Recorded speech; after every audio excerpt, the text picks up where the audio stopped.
ታክሞ መዳን የሚችል ወጣት ባለሀብት ሕክምናን ተከልክሎ በማረሚያ ቤት ሲሰቃይ ቆይቶ ሕይወቱ አልፏል። ብዙ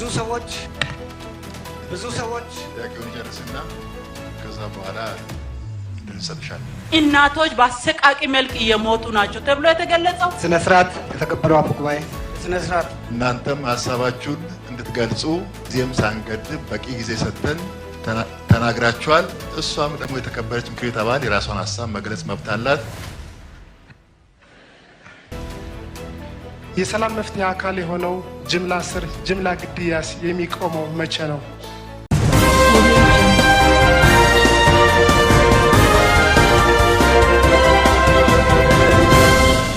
ኦዱቴኛ ጀልቀባቲን manni maree bakka bu'oota uummataa walga'ii idilee gaggeessuu jalqabe.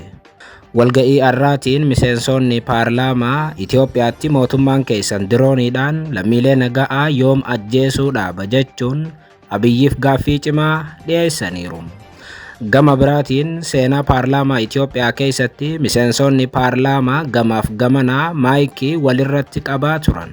Paarlaamaa bakka Abiyyi argamanitti miseensonni paarlaamaa gamaaf gamanaa wal muggutaa turaniiru. Haala paarlaamaa irraatii fi gaaffiilee dhiyaataniif deebii Abiyyi kennan irratti gabaasa bal'aa qindeessineerra.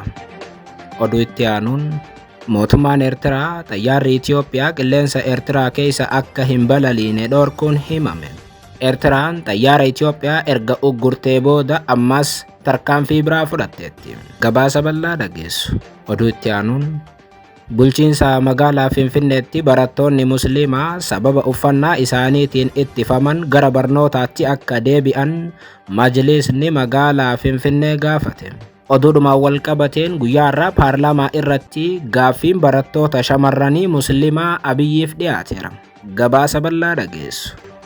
Oduu itti aanuun ummanni Itoophiyaa miiliyoona 86 ta'u hiyyummaa keessa jiru jedhame. Hiyyummaa Itoophiyaatti hammaate ilaalchisuun gabaasa arra bahee fi dubbii Abiyyi arra paarlaamaa irratti dubbatan bal'inaan isin biraan geenyaa. Akkam jirtu daawwattootaaf hordoftoota aanolee Global Media. Oduuf odeeffannoo keenya guyyaa irraa tokko jennee jalqabneeti jirra. Odeeffannoo keenya ijoo isaa amma dhageessan guutuu isaa isin biraan geenya. Haga xumura sagantaa keenyaatti dhaggeeffachuun yaada qabdan gara koomentiitiin nuuf barreessaa. Viidiyoon keenya namoota hedduu bira akka dhaqqabuuf ammoo like, share, subscribe godhuun dagatinaa isiniin jenna. Kallattumaan gara gabaasa bal'aattiin isin qajeelcha. Oduu teenya jalqabaatiin manni maree bakka bu'oota uummataa walga'ii idilee gaggeessuu jalqabe. Walga'ii har'aatiin miseensonni paarlaamaa Itoophiyaatti mootummaan keessan dirooniidhaan lammiilee nagaa yoom ajjeesuu dhaaba jechuun Abiyyiif gaaffii cimaa dhiyeessan. Gama biraatiin seenaa paarlaamaa Itoophiyaa keessatti miseensonni paarlaamaa gamaaf gamanaa maayikii walirratti qabaa turan. Manni maree bakka bu'oota uummataa har'a bakka ministeerri muummee Itoophiyaa Abiyyi Ahmad argamanitti walga'ii idilee sadaffaa bara hojii afuraffaa waggaa sadaffaa gaggeessaa jira. Walga'ii har'aa irratti ambasaadaronni biyyoota garaagaraa teessoo isaanii Finfinnee taasisan bakka buutonni idil addunyaa abbootiin amantiitii fi hooggantoonni mootummaa argamaniiru. Miseensonni mana marichaatis ministeera muummee Abiyyi Ahmadiif gaaffiilee fi yaada garaagaraa dhiyeessaniiru. Gaaffii Abiyyiif dhiyaatan keessaa tokko jabaan rakkoo nageenyaa biyyattii keessa jirudha. Gaaffiileen rakkoo nageenyaatiin wal qabatan keessumaa rakkoo nageenyaa naannoo Oromiyaatii fi naannoo Amaaraa irratti kan xiyyeeffatanidha. Addatti ammoo dhimmi naannoo Amaaraa paarlaamaa keessatti ijoo ture. Mootummaan amma Itoophiyaa bulchaa jiru lammiilee nagaa yoom nagaan bahanii nagaan akka galan godha. Naannolee biyyattii keessatti waraana jiruun uummanni bahee galuuf rakkateera.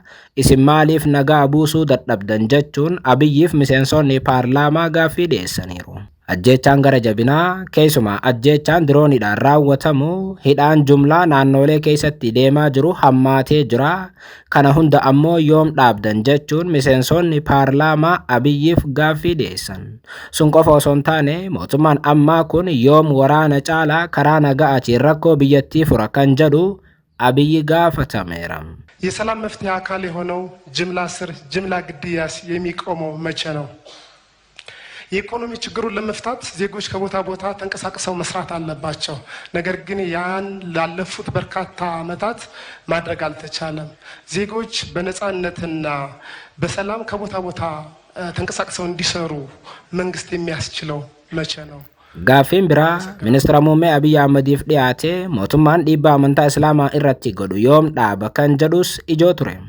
Tibbana akkuma beekamu shamarran musliimaa manneen barnootaa keessatti sababa hijaaba isaaniitiin barnoota irraa dhorkamaa turaniiru. Gaaffii kana Ustaaz Kaamil Shamsuu bal'inaan kaasuun mootummaan dhimmichaaf maaf xiyyeeffannoo laachuu dide jechuun Abiy gaafateera. ደንቦች እንዲሁ ይህ ህገ መንግስታዊ የሆኑ ድሬሲንግ ኮዶችን በመጥቀስ ብዙ ዜጎች ከትምህርት ከስራ ገበታ ያላቸውን አስተዋጽኦ በአግባቡ እንዳያበረክቱ እያደረጉ ነው ያሉት። በተለይ ተማሪዎች በአሁን ሰዓት እዚህ ቁጭ ባልንበት ሰዓት እንኳን በንቃባቸው በሂጃባቸው ምክንያት ከትምህርት ገበታቸው ተገሎ አንዳንድ አካባቢ ላይ እስከ ሁለተኛ ዓመት ድረስ እየሄዱ ያሉ በሺ የሚቆጠሩ ተማሪዎች አሉና ይህ ያለምነው ህልማችንና የታለምነው ትልማችንን ለማሳካት ጉዟችን የተቃና እንዲሆን ለማድረግ ጎጂ ስለሚሆን መንግስት ይሄን ጉዳይ በቋሚነት ለማስተካከልና ይሄንን ለማድረግ ምን እየሰራ ነው ያለው የሚል ነው። Gaaffiin biraa ministeera muummeetiif dhiyaate imaammanni bulchiinsi sharafa alaa erga fooyyeffame bara baajataa 2017 sharafa alaa irraa bu'aan argamsiisa jedhamee eeggamu maali? Imaammanni bulchiinsa sharafa alaa utuu hin fooyyeffamin dura hanqina sharafa alaatiin dhiibbaan uume hoo maali kan jedhu dhiyaateera. Akkasumas ammoo qaala'insa jireenyaa uummata makaraa godhaa jiruufis mootummaan furmaata maal qaba kan jedhu gaaffilee har'a kaan keessaati. Riifoormii diinagdee fooyyessuu keessatti lammiileedhaaf sirreeffama miindaatii fi deeggarsi garaagaraa akka taasifaman waadaan galaman jiraatanis haga ammaatti hojiitti hin seenamne maaliif ta'e jechuun gaaffilee Abiyyi mudatan keessaati. Ministeerri muummee Abiy Ahmedis gaaffilee dhiyaataniif deebii kennaa turan. Bulchaan Itoophiyaa haga boqonnaa godhuudhaaf paarlaamaa irraa gabbahanitti gaaffileewwan dhiyaataniif deebii kennan keessa akka biyyaatti haaromsa dhaabbileetii fi seektaroota adda addaa irratti taasisaa turre jedhan. Bara kana irraa eegalee akka biyyaatti waliin hojjechuun yeroon isaa amma jechuunis dubbatan. Ministeerri muummee Abiy haasa'u sa'aa dura godhan keessatti gariin ni kufta yoo nuun jedhanillee akka biyyaatti akka hin kufne agarsiisaa jirra jedhan. Ciminni kun itti fufaas jechuun dubbatan. Bara darbee guddina dinagdee 8% akka galmeessinee jirra kan jedhan ministeerri muummee Abiy kunis ammoo dhaabbilee idil addunyaa adda addaatiif baay'ee jajjabeessaa fi gammachiisaadha jedhan.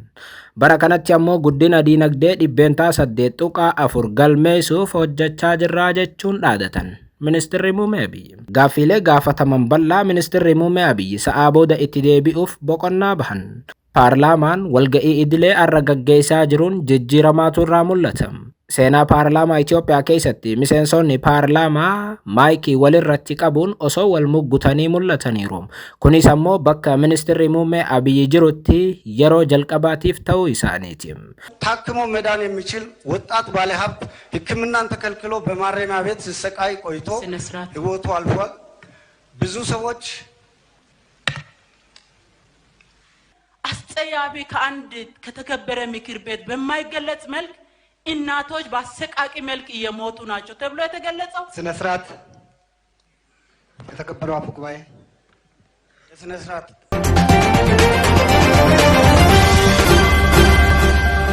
Oduutti mootummaan Eertiraa xayyaarri Itoophiyaa qilleensa Eertiraa keessa akka hin balaliine dhoorkuun himame. Waggaa 20f waldhabanii waggaa 6 dura kan araaraman Itoophiyaa fi Eertiraan ammaas waldhibdee hamaa keessa seenaa jiru jedhame. Akka har'a miidiyaaleen Eertiraa gabaasanitti mootummaan Eertiraa xayyaarri Itoophiyaa qilleensa isii keessa tasuma akka hin balaliine uggurteetti. Mootummaan Eertiraa guyyoota muraasa dura daandii qilleensa Itoophiyaa irratti himata hin eeggamne banuun kan yaadatamudha. Kanaanis mootummaan Eertiraa doolaara miliyoona 3.5 daandii qilleensa Itoophiyaa gaafatee ture.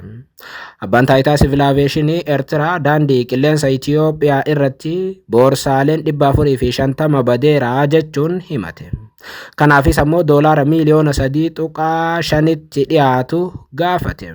Maallaqni waggaa 25 duraatis naaf hin kaffalamne jechuun Civil Aviationiin Eertiraa daandii qilleensa Itoophiyaa irratti himata bane. Mootummaan Itoophiyaatii fi Eertiraa bara 2018 araaramaniis waraana kaabaa booda walitti dutuu irratti argamu. Keessumaa waraana naannoo Tigraayitti gaggeeffame irratti hirmaachuun Abiyyi deeggaraa kan ture Isaayyaas Afeworqii waraanni sun dhaabbachuu hordofee Abiyyitti duwida galeera. Daandiin qilleensa Itoophiyaa amma qilleensa Eertiraa keessa balali'uu dhorkamu ilaalchisee ammaaf deebii kennee hin qabu.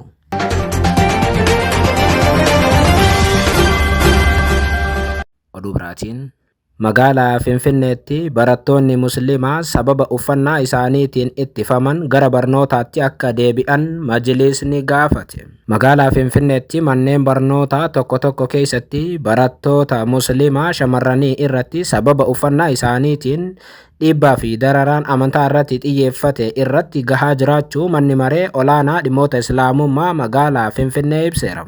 Barattoota shamarranii Musliimaa hijaaba uffattan baasuu diddan jechuun manneen barnootaa tokko tokko akka barnoota hin baranne dhorkaa jiru jedhame. Kunis tibbana dheekkamsa guddaa hawaasa Musliimaa biratti kaaseera. Dhimmi kun guyyaa irraa paarlaamaa ga'ee miseensi paarlaamaa Ustaaz Kaamil Shamsuu ministeera muummee Abiyyi Ahmadiifis dhimma kana irratti gaaffii dhiyeessee ture.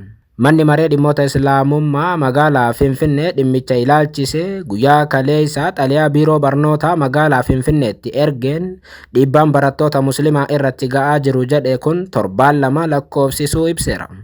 Tibbana ammoo barattoonni Musliimaa shamarranii niqaaba uffatanii mooraa mana barumsaa keessa akka hin seenne dhorkamuu fi sababa kanaan barattoonni hedduun torbaan lamaaf barnootaan ala ta'uu isaanii dhimmicha ijoo taasiseera. Taatee uumame kana hordofee majlisni magaalaa Finfinnee xalayaa barreesseen rakkoon kun erga uumame kaasee caasaan majlisa aanaaleetii fi kutaalee magaalaa manneen barnootaa kanneen keessatti argaman jiru marii bal'aa taasisuun furmaata fiduuf yaalii taasisuu ibseera.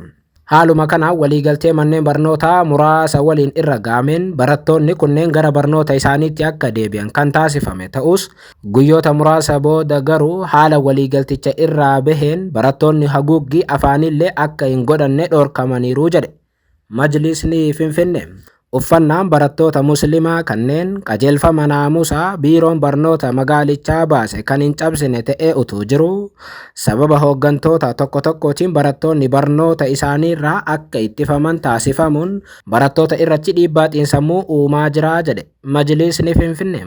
Gochi kun deeggarsa seeraa kamuu kan hin qabnee fi hawaasa Musliimaatii fi mootummaa walitti buusuuf kan yaadame ta'uu ibsuun barattoonni mirgi isaanii eeggamee gara barnoota isaaniitti akka deebi'an gaafateera. Majlisni dhimma kana ilaalchisee biiroon barnoota magaalaa Finfinnee haga ammaatti deebii kennee hin qabu. Oduu itti aanuun uummanni Itoophiyaa miliyoona 86 ta'uu hiyyummaa keessa jiru jedhame. Gabaasni haarawni bara 2024 bahe uummanni biliyoona takka ta'u addunyaa guutuutti hiyyummaa bifa adda addaatiin ibsamu keessa akka jiru Itoophiyaanis biyyoota kanneen keessaa tokko taateetti.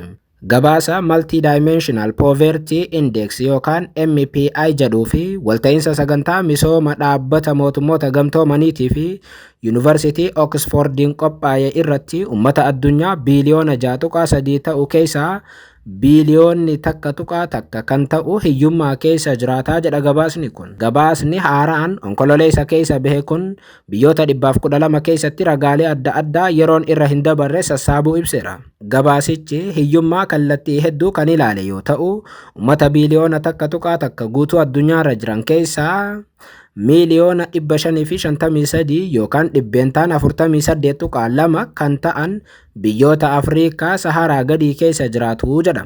Addunyaa irratti biyyoonni uummata hiyyeessa hedduu qabaachuun sadarkaa 1-5 qabatan Indiyaa, Paakistaan, Itiyoophiyaa, Naayijeeriyaa fi Riippaabilika Dimokiraatawaa Koongoodha.